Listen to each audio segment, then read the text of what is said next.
Thanks very much for having us here today. Thanks for coming. I'd like first to begin by introducing the panelists who are with me. It's an interesting panel. They should have a lot of good things to say. Starting down at the end, Brian Dykstra is the CEO of Atlantic Data Forensics. April Falcon Doss is a partner at Saul, Ewing. And Mike Vogel sitting beside me is the VP of Cyber Risk Solutions at PSA Insurance. So we have a representative mix of different businesses and different disciplines. So I'd like to start. I'd like to, I guess I'll ask Brian to take the first question. There are many forms of extortion out there. There are many problems you face in cyberspace. Tell us a little about ransomware. Give us a brief overview and definition for the people who might not be familiar with exactly what it is. Sure. So ransomware, real simple. It's just a program that gets on your computer, oftentimes through email or sometimes placed there by a hacker specifically. And its sole mission is to just locate all your important files, so your Word, Office type documents, PDFs, things like this, pictures that you care about, all that, and it encrypts them. It does a one-way encryption process on them, and then it notifies the hacker that we've encrypted this thing, and your data is all unavailable to you at that point. It's kind of bad if it happens on your laptop. It's even worse if it happens to your email server or your Active Directory server or some of the major enterprise things you rely on. And who typically gets hit by this? Who's the target? Everybody. And by everybody, you mean governments, if you have a bank account, if you're being held for ransom, right? That's ransomware, right? So if you have a bank account and pay, you're a target for this sort of crime. Your family photos on the hard drive. Yeah, everybody. So how do they get in? What's the typical means of infection? So it's funny, we were doing a review the other day of all the recent cases we had, and a big majority of them, the delivery mechanism was via email, through attachments and things like this. Not that the ransomware was part of the attachment, but there was a Word document with a link and things like this, or a PDF with a link, or some other thing with a link, and people said yes to, should run the macro. Oh yeah, of course, go ahead.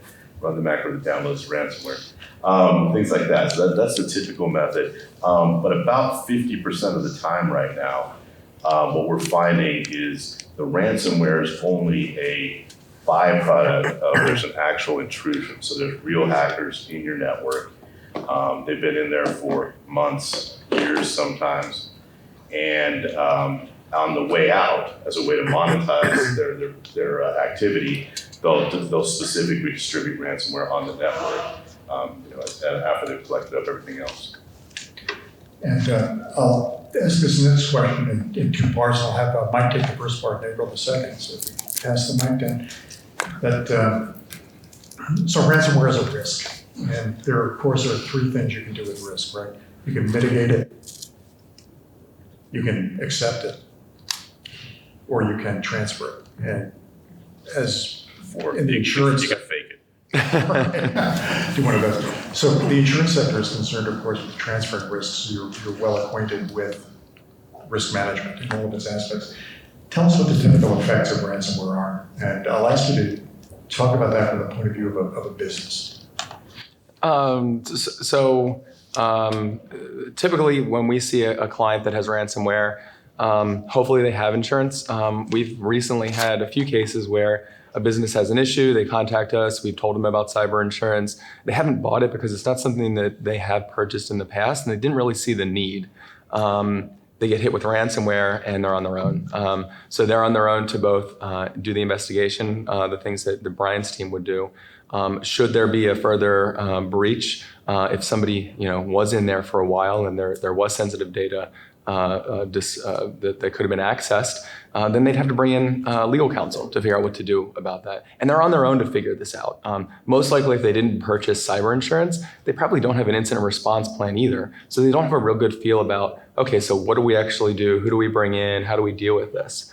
If you flip that around, some of the businesses that we work with that have been hit by ransomware that have purchased insurance, I would never say that it's a smooth, perfect process, but it's a heck of a lot easier for a business to deal with this. Instead of scrambling to figure out what do I do next, who do I bring in to help, how do I communicate what's going on, we at least can step in and help. Typically, the way that it would work, and what we've seen in the past is somebody gets hit with ransomware. A lot of times it'll happen, Friday over the weekend. We'll get a call at some point. I was on the phone on Friday evening last week with a client that had an issue. The effect on the business is chaos. And you guys probably, Brian and April, you guys probably see this firsthand a lot. So the effect of insurance, it does transfer risk, but I think more importantly, as it brings in those experts that are used to dealing with this, that can bring in a level of calm and guidance to a situation where most of the businesses, if it's a CFO dealing with this, they've never dealt with ransomware, they've never dealt with this type of thing. Most of the time, when we have a client that has ransomware, the first thing that they'll try to do is restore from a backup, which is good. And if they can do that, that's fantastic. But what we always recommend, kind of goes along with what Brian was saying, is do the investigation. If you have cyber insurance, it'll cover the cost of that investigation. Best case, you do the investigation, insurance pays the cost, and nothing's been compromised and you're okay. Worst case, which is more likely, is that there was something else going on. If that's ignored and if you restored from that backup and you think you're okay, the worst thing that could happen is months later, something spikes or data's out on the internet, and now you have to deal with it. And it's too late because you failed to notify, potentially violated laws or regulations. So I guess circling back to your original question, the effect on the business is not great. Insurance helps because it really does kind of force people to follow what they should do from an incident response a methodology, even if they haven't put necessarily a plan in place. So I guess hopefully that helps answer the question a little bit. Yeah, no, thank you. And if you could pass the mic to April, what do you see in the effects of ransomware? And in particular, clearly there's legal exposure, there's regulatory risk, there's reputational damage. What would you like to add to the things Mike has outlined? Yeah, so all of those things, and one of the things. So I'm really glad, by the way, that we have the Maryland Better Business Bureau here, because one of the things I hear sometimes from small businesses is concern that maybe trying to manage cyber risk is going to be too expensive. Maybe I can only do it with really high-end technology, and there are lots of really important technology solutions that can be part of a cyber preparedness program, but there's also lots of really cost-effective ways to help mitigate risk that involve training and processes and policies and things like that. So it really is this whole bundle of insurance and technology and policy and legal review and all those things.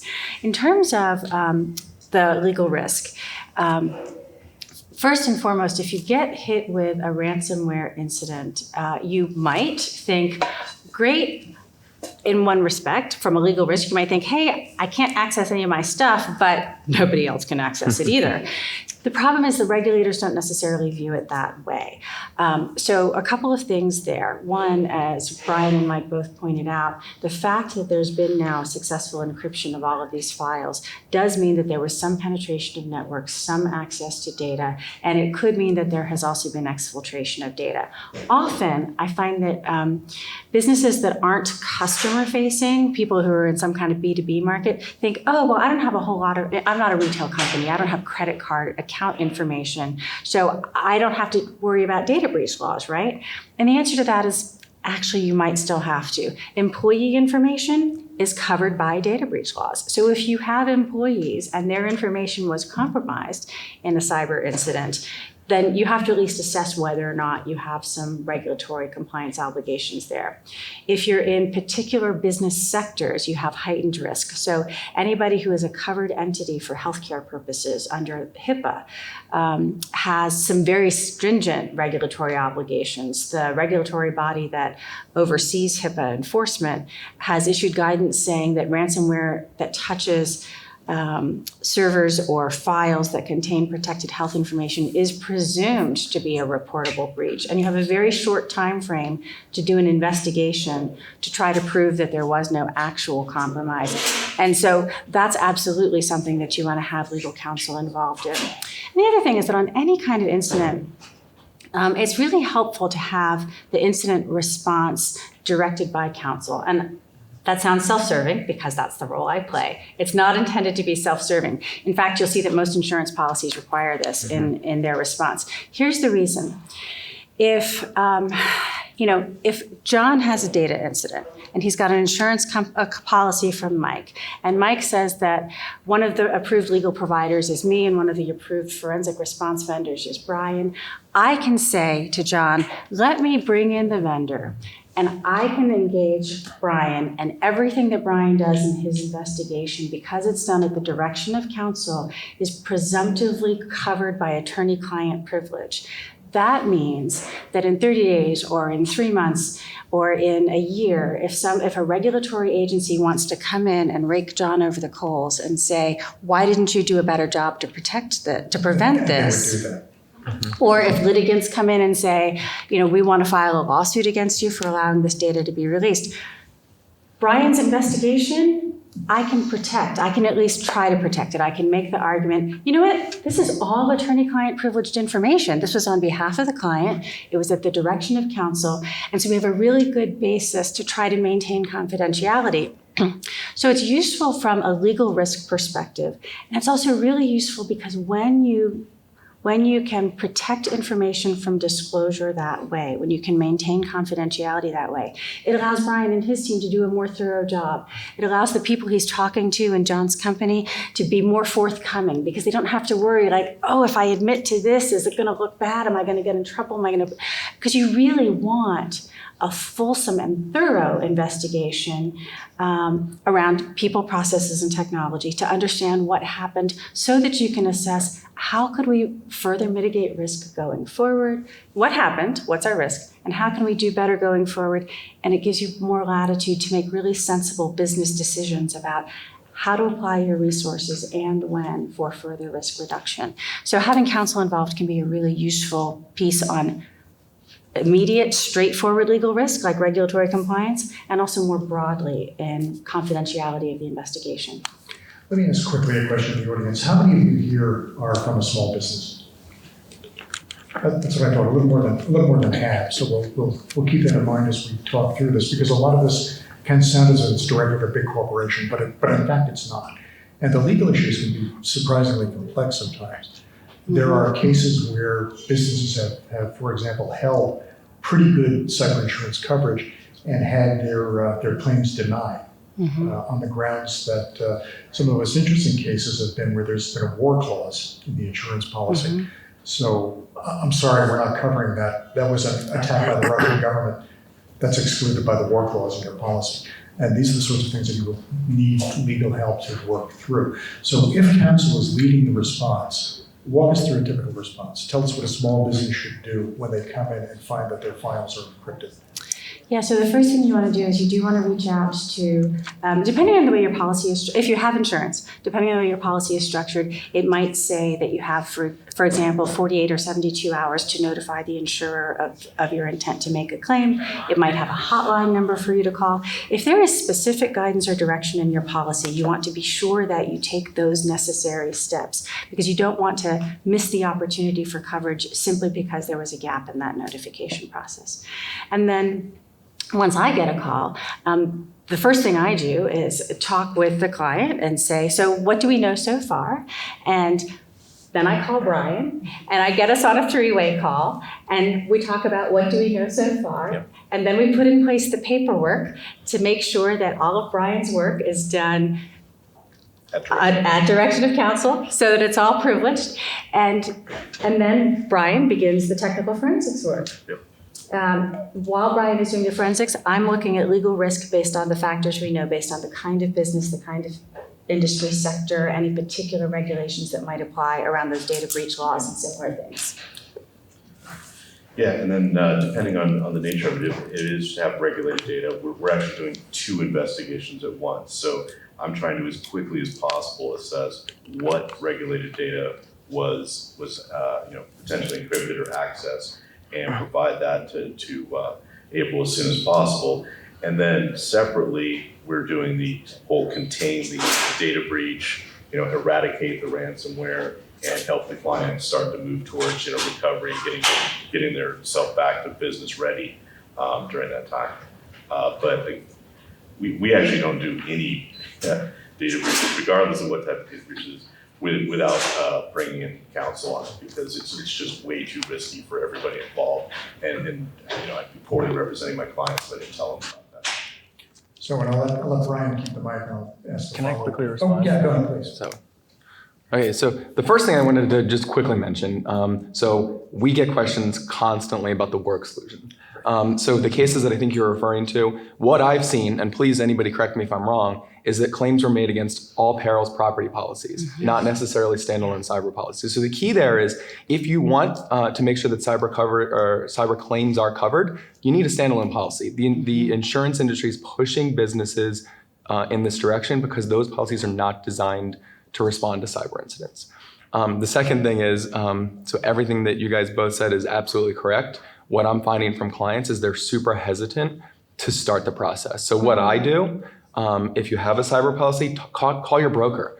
I always notify the carrier, tell them to start a file. They don't have to start a claim until the insured says that they want to move forward. This helps exactly what April was talking about, start that process, make sure the notification was done. So should the insured want to move forward, the process is started. And this is not like auto insurance. If you contact your carrier, your rate's not going up automatically, at least so far as what I've seen. Yeah, and in fairness, the war exclusion cases against Cyberwire policies specifically have been with European underwriters. I'm sure that no American underwriters. And there is a war exclusion in cyber policy, so definitely look at that. Yeah. Patrick and I were at a conference just a couple of weeks ago with both the underwriters for AIG and Chubb, and they specifically discussed that. And a lot of it also was claims made under the wrong policies, right? So there's a lot of confusion and just poor information in the media about what's really going on there. So when someone is hit with ransomware, the first response is probably a degree of dismay and panic. Is that fair? So what are the missteps you see when a company first gets hit? What are the dumb things people do that they were thinking clearly if they'd had their second cup of coffee that morning, they wouldn't necessarily have done? So when I'm done here, I'm going to go back and work on a ransomware case we've been working on for about a week now. One of my favorite things that people do is they ask me for advice and then they do whatever the opposite of what I asked them to do was. You wouldn't think you'd pay me for that, but they do. And then they'll ask me for a next piece and the next, and they will continue to do everything in the opposite of what we told them to do, or offered up as a solution. And that's really common. I think it's just human. I don't know why. And that's it. I mean, so if you have legal counsel, and we've done 147 breaches or something this year, just this year. Over the 20 years of it, there's thousands of data breaches. We sort of know what we're doing. It's the worst day for that company, but it's just Wednesday for me. I mean, I expect it to be like this. We walk them through the process. We're going to contain this. We're going to, get this stuff out of your network. We're going to get the Russians off your servers. And we're going to get you back to a business-ready state as soon as possible. And clients will fight us. They will second-guess our decisions. They will, do everything they can to slow the process down. I don't know why. So you wouldn't advise them to call up the people who encrypted their files and try to reason with them? So we sort of have this large company right now. It's about a $7 billion organization. Call the company X. Couple hundred dozen, wasn't not going to say the name. They originally thought they had a small ransomware incident. It turned out they actually had a smallish ransomware incident, but a larger one than they thought because they didn't really know where all their computers were. And the Russians had actively been in their network for 18 months, 2 years, stuff like this, and had been pilfering data throughout. We suggested for a couple of machines that they could not cover the backup. You might just reach out and pay the ransom.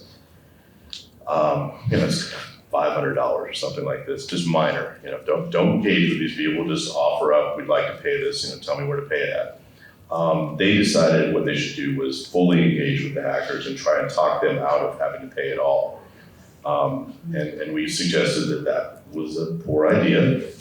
And they did the 180 and went the opposite direction. So they fully engaged with them, got into a heated email battle with the hacker, where the hackers finally went, you know what, 2.4 million, and we'll give you the keys back. And by the way, we have a bunch of your data. The company continued to, fight with them over email. And so the hackers 3 days ago posted a bunch of their internal company documents, clearly marked confidential, client data, all this stuff on a very public website. And so now, not only do they have a data breach they're dealing with, they have a bunch of really angry clients calling them going, why didn't you tell us about this? Why is my data hanging off this website? So on and so forth. Weren't you surprised that the criminals were so unreasonable? Don't you normally get a better response from the underworld? Folks sometimes go into this thinking that this is a business negotiation. Yeah, you're negotiating, so we oftentimes negotiate down the payment, right? We want $4 million. I don't have $4 million, I'll give you 24K, or something like that. Right? We'll work out a plan that works there. But yeah, you're not, this is not a business negotiation. You're negotiating with criminals. It's, I lie to them on a regular basis about how much we can back up or how much money we have available for things like this. There's just no honor in this. Well, let me ask Abram, what about what's the right time to involve law enforcement in a response? So that's a great question, and people have mixed feelings about this.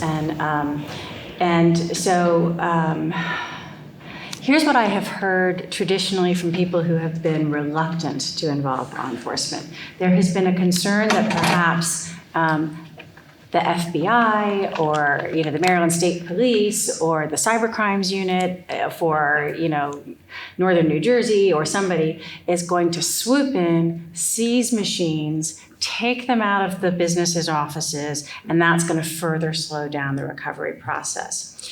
And coupled with that, a perception that they're not going to be able to catch the hackers anyway, so what good does it do me to talk to law enforcement? So to Brian's point about no honor among thieves and dealing with people who are launching these kind of attacks, it is true that very often these are coming from either freelance criminals or organized crime that is located outside the U.S., far beyond the reach of U.S. law enforcement. It is often hard to identify exactly who's behind the attack, and even if it's known, it may be hard to bring them to justice. And so the FBI and the U.S. Secret Service has a role in this as well, will be very candid about the fact that it is difficult to bring cases against these folks. They will also say it is extraordinarily helpful to them to have the information about what's happening and that they are quite willing to be helpful in whatever way that they can. And so what I have seen whenever I have engaged with law enforcement on behalf of clients is that, in fact, the FBI, or in some cases it's state or local police, are actually try very, very hard to make sure that their work does not in any way disrupt what the company is trying to do with the forensics vendor in order to figure out next steps. And so, for example, they'll take images of machines. They don't seize the machine. The company that has been hacked is not the criminal. So your property's not getting seized. It's not getting impounded. What law enforcement wants to know is, are there threat indicators that could help them as part of a larger investigation? And so for many folks, there's a sense that there is a civic duty or obligation to make that information available if it can be helpful. And also from a purely sort of self-interested perhaps perspective on the part of the company or organization, there are a number of legal obligations that could otherwise kick in that law enforcement can be very helpful with. So for instance, we talked about regulated healthcare data and other kinds of breach response or breach notification obligations, for instance, compromise of employee data or customer data, things like that. All 50 states in the US have data breach laws, as does Puerto Rico, Guam, and the District of Columbia. Under each of those laws, there's a definition of what has to be notified and to whom and when. almost every one of those laws also has an exception that says that you can have a delay in your notification obligation if you are working with law enforcement and making a notification would interfere with an ongoing investigation. And in some cases, that's really helpful, particularly when you're facing a very rigid deadline, a short deadline, and you're still trying to understand the facts of what happened. You know there's been a ransomware, you're still trying to figure out if information was compromised, was exported. So my experience in working with law enforcement has been that they really are very sensitive to the concerns companies have about not wanting that to be disruptive. They're very appreciative of the dialogue. And right here in Baltimore, the FBI and the U.S. Attorney's Office have cybercrimes units, and they are more than happy to be engaged when this kind of thing happens. Yeah, that's the FBI in particular has spent a lot of time on outreach, encouraging people to get in touch with them. The Baltimore field office has encouraged that. In fact, they encourage businesses in the Baltimore area to visit them, to get to know them, just so that you can talk to them in advance before you have a problem. Just ask them what their capabilities are, how you should interact with them. So that's worth looking at. I was at a conference in Detroit a couple of years ago, and there was a panel with the Federal Trade Commission and the special agent in charge of the San Francisco field office. It was interesting to watch. It was interesting to see the different agent equities play out there. The Federal Trade Commission was being nice, was talking about how they really did want to help. They understood that there had been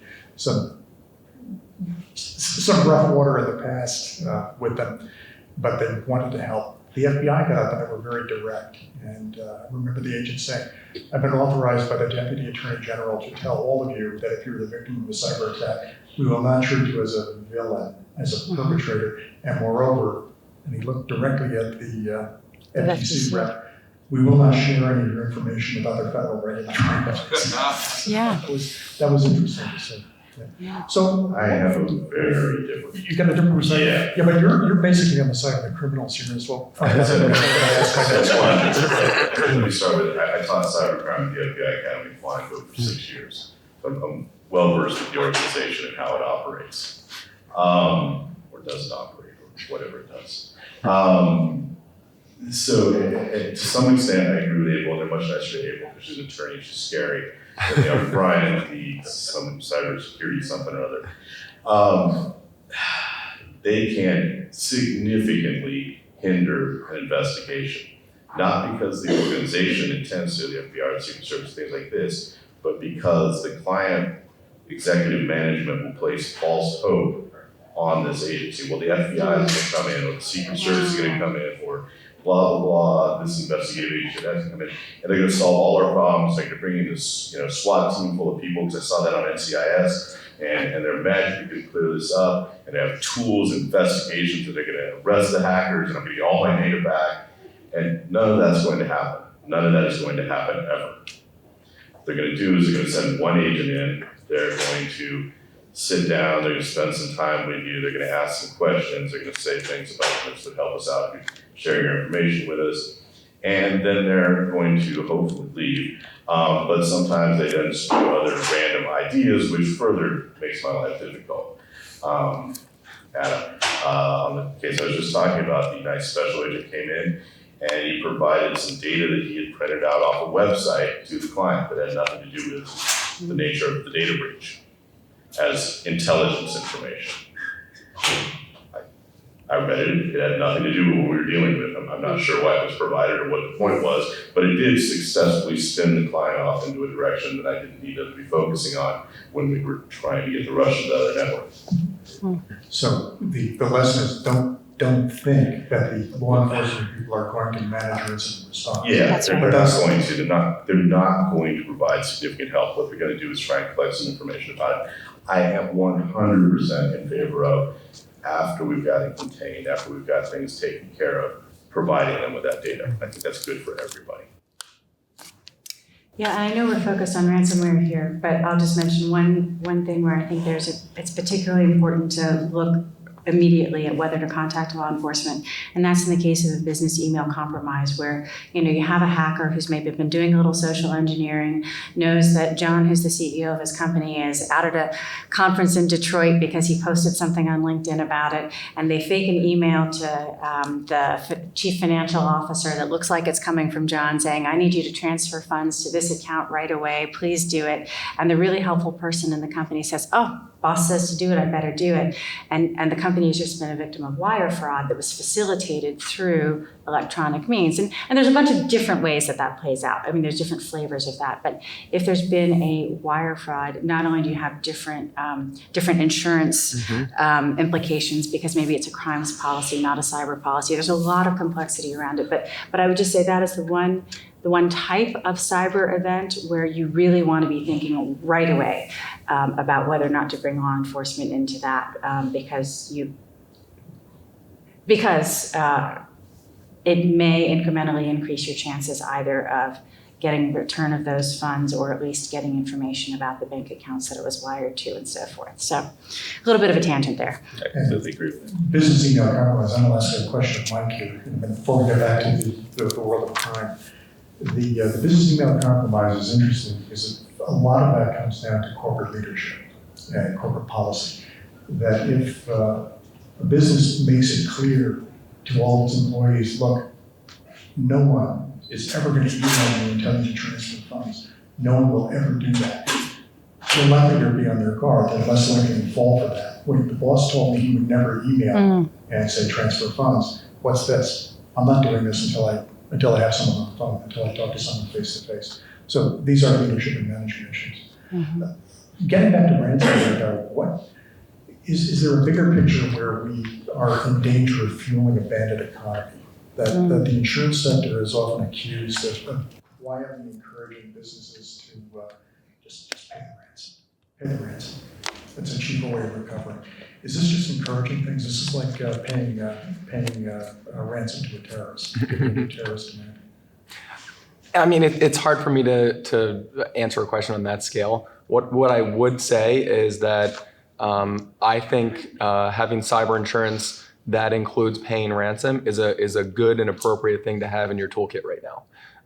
Does it fuel criminal activity?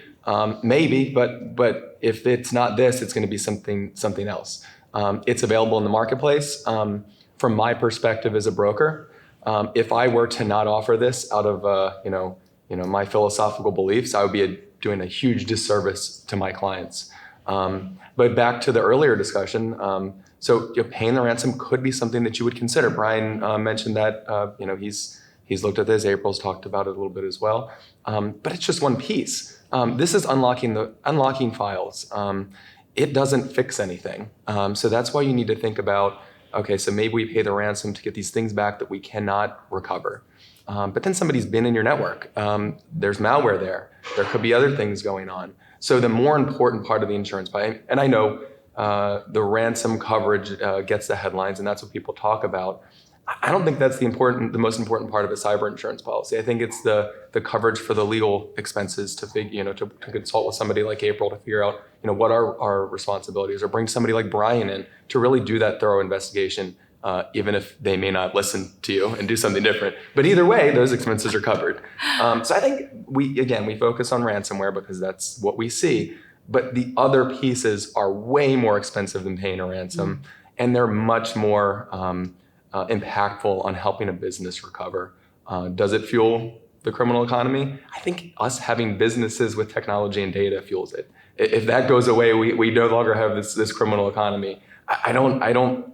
It may, but I don't think it's as if it does as much as some of the other things that we may be doing.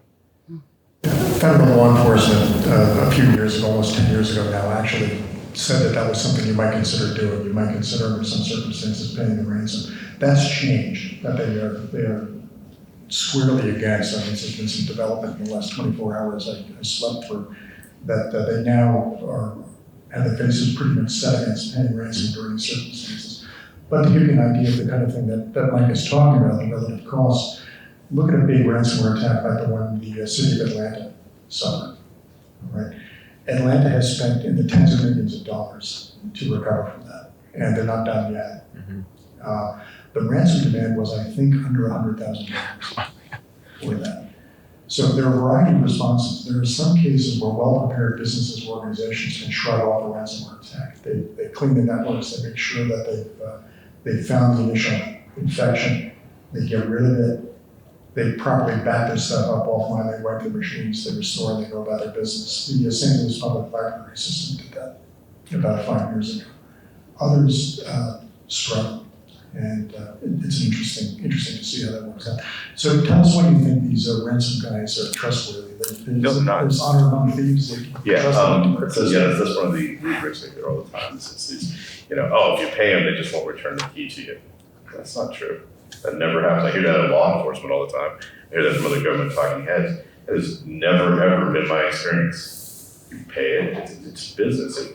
If I'm the creator of the, thanks for ransomware, and it's out there going around, and it becomes known in the community that if you pay me, I never return the keys to you to unlock it, I don't have a successful ransomware. I don't know if you know this, but ransomware actually has websites and logos and things like this. There's a whole, ecosystem of out there building and sourcing ransomware to other criminals and things like this. There is dead ransomware out there, right? That people have gone away for whatever reason, or whoever's behind it isn't available anymore to take your payments, return the keys. But for the active ones that people most often get, there's a whole infrastructure behind that, and they're into making money and moving their criminal business forward. And so you can deal with them and negotiate a payment and get a return on it. And paying the ransom ransomware in general is a very binary situation. It's either a yes or a no all the time. So I got ransomware. Okay, is it affecting the system that I actually care about or not? Yes or no. Do I have backups for this? Yes or no. Are my backups any good? A whole bunch of you have backups out there that are useless to you. Trust me on this. You're going to go to that backup, and it's not going to be a backup. Are my backups actually available to me? And then if those are all no situations, I don't have any backups and they're no good or whatever it might be, well then do I have the money to pay this? And after that, it's like any other hostage negotiation situation. You get a hold of the ransomer, you make sure there's actually somebody at the other end. We then demand proof of life, which is standard ransom, things for real ransoms. We go to them, we go, here's 10 encrypted files. Prove to me that you can actually unencrypt these. They will unencrypt them and send you your data back. I'm like, that's definitely my files. So now you establish they actually have the ability to unlock it. The next thing I do is lie to them about, how much money we're going to pay them and things like this, the negotiation phase. And then we transfer it. I am of the opinion that there's no credible use for Bitcoin besides paying ransoms. I hear about these little things where we want Bitcoin and this and that. But the vast majority. So everyone, you can shut down your coin mining. Bitcoin, that's awesome. Whatever, do that. But real practical application use for Bitcoin is quite frequently, a lot of it's just paying off ransoms, things like this. I know the Bureau says don't pay ransoms. The Bureau also sits on one of the largest stash of Bitcoins out there, and how do you think government agencies that get ransomware get enough Bitcoin to pay off their ransoms? It doesn't happen by magic. Somebody hands them a bunch of Bitcoin and those ransoms get paid. I don't know who, just saying there might be a large agency that's sitting on a huge stash of Bitcoin and they might be handing that out. So it's a business decision, right? If your business is ransomware up, are you just going to go out of business on a moral stand? I'm not. I'm going to do everything I can to help my business survive. And if that means I have to pay money, out of this, or I have cyber insurance to pay that ransom, I'm going to make that happen so I can be in business again tomorrow. Now, there's certainly occasions where there are things that can look like ransomware, but in fact are not. And that's a bit of a different matter. That there are cases of what people call pseudo ransomware, what's actually being deployed against your network is not the ransomware encryption, it's a wiper, it's a destructive attack, and there's no recovery from that. But not Petya was an example of that kind of thing. It was something that represented itself as ransomware initially, but pretty clearly was not in the end. that was also a state-run operation, which makes it different as well. Well, let's move, as we move closer to the end of the session, let's think for a moment about this problem from the perspective of a small business and talk through what kinds of things you would recommend a small business do in advance to prepare. And remember, a small business, so they don't have corporate counsel. Their IT department is the guy who makes sure the computers are running and the printers are printing. These are not large, heavy resource corporations. How do you prepare if you're a small business? What should you do? Who should be on your team? Go ahead, Brian, we'll just run down the line here.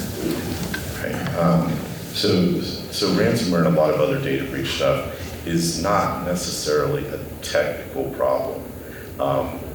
Ransomware and data breaches are quite often management problems that start clear up at the CEO and CFO level, right? For years, you've under-resourced your IT department. There's no budget for IT improvements. We frequently run it on this $7 billion a year company I just told you about. How many IT staff do you think they have? Go ahead, wild guess. 10. 10 would be high. That'd be double the number they actually have. Right? So they have a grand total of 5 IT people, no IT security team at all, no incident response plan, no cyber insurance policy, because why would you want one of those? That's just silly talk. That's normal. That's not an aberration. That's a really normal situation.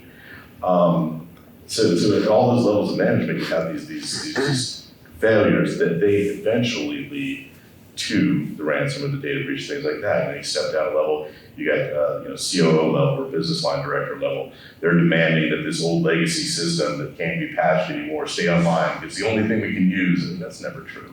You can always update this stuff, but those old legacy systems are what the attackers use. And then you get down to the CIO level, and they don't know how many computers they have. This company, $7 billion organization, we've been trying for 3 weeks to figure out how many servers they have. Nobody knows. If I could interject for a moment, that's not unusual, that's the norm. That is absolutely the norm. I think you would be hard pressed to find any organization that actually knows what its assets are. Yeah, so they have all kinds of these normal problems. Their logs don't show anything. Sometimes they just don't have log files. I mean, there's all these things, they went to their backups don't exist. Somebody once upon a time talked about, we should get some backups, and somebody further up the chain went, oh, we have backups now. Nobody ever bought backup software, nobody deployed backup software, there was never an effort made to do any backups. There was just we had a conference call one day and talked about backups, so now we have backups. When they went to find backups, there was never any backups. So there's just all these failures that cascade down like that over time that lead to these problems. And that's just the reality. So with Brian's glass half empty, Mine's shattered. I'm going to try and offer some glass half full. So particularly for small businesses. So as everybody's touched on here, there's a really important human element in all of this. And so what that says to me as a lawyer is, policies, procedures, and training, right? If I make sure whether my company has 5 employees or 50 employees or 150 employees, if I make sure that people in the company know that, for example, any request to wire funds always has to be followed by telephonic verification to a human being that you know, right? I have just driven down risk. If I have a policy that tells employees what kinds of personal devices they can bring into the office and how they can use them, I have driven down risk. If I have policies about what websites they can go to and how they can use them, I have driven down risk. So there's lots of things that I can do in that context that are very low cost, but can be really important parts of cybersecurity preparedness. They're not going to solve the problem, but I don't want to be the easy mark, right? I want somebody else to be an easy mark. I don't want to be the easy mark for this kind of crime. Really look at your contracts. Lots of small businesses rely on a collection of vendors to manage their IT, and there's no reason not to do that. There's lots of good vendors who are managed service providers who provide website hosting or web storefront hosting or backup services. look at those contracts. One of the really unfortunate things that I have seen on a number of occasions is a client, for example, who believes that they have backups in place because they hired a vendor to get a piece of hardware and run the software on it that's all specialty to, create effective backups. But two things. One, in that case, the backups were never tested to make sure that the backups were actually operational, to Brian's point. And the other thing was the particular invoice, the contractual arrangement from the vendor was written by the vendor, and it said that their liability was limited to the cost of the device. Now, losing all of that data is potentially catastrophic for any business. Because remember, sometimes, even if you're willing to pay ransomware, if that's something that you want to consider, the ransom, you might not get your files back because maybe it's dead ransomware or, other things. So really look at those contracts, because sometimes they are written in a way that, from your perspective, as the business owner, is really going to disadvantage you if there's any kind of concern about how your IT is being managed. So be sure to look at that. Consider whether or not you are a sizable enough company that it would be useful to have an incident response plan. Those should always be tailored and specific to the particular company, and you don't have to get that big for it to be really useful. Really think in advance. For my industry sector, the kinds of information I hold, my legal obligations, my geographic location, what could be my regulatory risk if something went wrong? And not only that, who might sue me if something goes wrong? Because again, data breach of things like social security numbers, credit card information, health data, that has to be reported under applicable laws. But you might be a company that manufactures something based on somebody else's intellectual property, and you've got confidentiality obligations around the intellectual property. And if that is compromised, you might face legal risk. And the other thing, the last thing I'll say, again, in terms of these preparedness measures that are not the IT piece, and again, there's really important IT pieces as well, but the non-IT pieces that maybe people don't think about as often, is when you're looking at your contracts, don't just look at the IT vendor contracts. You absolutely want to look at those, at how they're trying to limit their liability if they don't handle your systems or networks appropriately. If you have a managed service provider and they're not patching your systems, you want to be able to have some recourse against them. But also look at other kinds of contracts, because anybody who you have a relationship with in such a way that their networks touch your networks, you have some risk there. Everybody knows the story of the Target store data breach. And you may be aware that that data breach did not start with Target. It started with Target's HVAC vendor, which was a very small company that was penetrated, and the hackers managed to sort of swim upstream and across networks and get access to all of Target's data, costing Target hundreds of millions of dollars in litigation costs and reputational costs and lost business and so forth. I'm not saying you're Target. You might be Target. Good for you if you're Target. What I am saying is it's a great illustration of how vendors can increase your risk exposure. And so the way to address that, again, in contracts, is to look at what representations and warranties do I insist that they make. I am not going to do business with you unless you tell me what your cybersecurity preparedness program is. And I'm not going to do business with you unless you have cyber insurance that insures me as a third party entity if your breach causes my harm. And I am not going to let you limit your liability in this contract to such a small number that I think it would really be catastrophic for my business. Those are the things to look at. You won't always get what you would ideally like in those negotiations, particularly if you're dealing with, sort of very significant differences in leverage and bargaining power in the contracts, but it's important to look at those, because all of those can be ways that you may be able to further reduce or mitigate your cyber risk in ways that are in addition to all of the technology-related things you might be doing.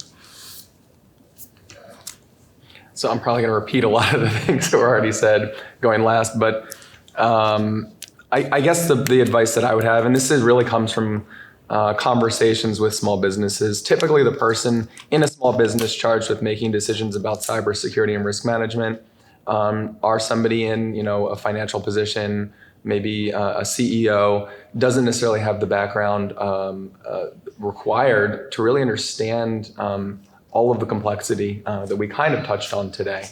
So I think the first thing is to take cyber risk management and cybersecurity seriously, make it part of the culture that does then trickle down into things like vendor due diligence. So if you're thinking about cybersecurity as part of your normal operations, of course, when you bring on a new vendor, you're going to think about cybersecurity.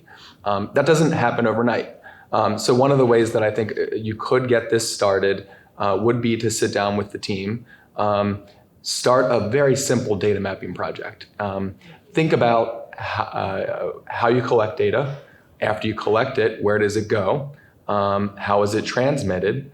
Then who has access to it? And you can just simply take a spreadsheet around each business unit, and you can learn a lot about what you actually have. Thinking the same way about applications is also important. Not only does it help you, hopefully build a really super rough inventory, kind of what Brian was talking about, but it also helps you understand the technology you rely on. So if that weren't available, then you can start thinking about, oh wow, this is how it could affect my business. And then those folks that are in those decision making positions, even though they're not cybersecurity experts, can look at this from a business perspective that will then help drive decisions. I would also say take a look at cyber insurance. I mean, I'm the insurance guy sitting on this panel, but a lot of the things that we're talking about today, you're not going to hire and have a cybersecurity attorney on retainer. You're not going to bring in a forensics firm and have them on retainer. Heck, I mean that's magic. What Brian's talking about to a lot of the decision makers. They don't even understand what that is or why they would need it. Cyber insurance, even if you don't have an incident response plan, which is absolutely advisable, it'll force a business down that path, even when they're not aware of exactly what they're doing. But again, without making it cybersecurity and risk management a part of the culture, the decision to buy cyber insurance, it's just not going to happen because it's not important. And to that point about insurance, if you look at the development of things like fire codes, why do we have generally buildings in this country that are safe, relatively safe from fire? Who caused that? Basically, the insurance industry did. It was the actuaries who drove those good practices. And we're beginning to see that happen, I think, in cybersecurity as well. So your insurers are all a bad place to start. We really got here in microcosm the three essential elements of preparation and response. We have security, we have legal, we have insurance. Is there anyone we're missing that a small business might want to think about, any function that's not represented here?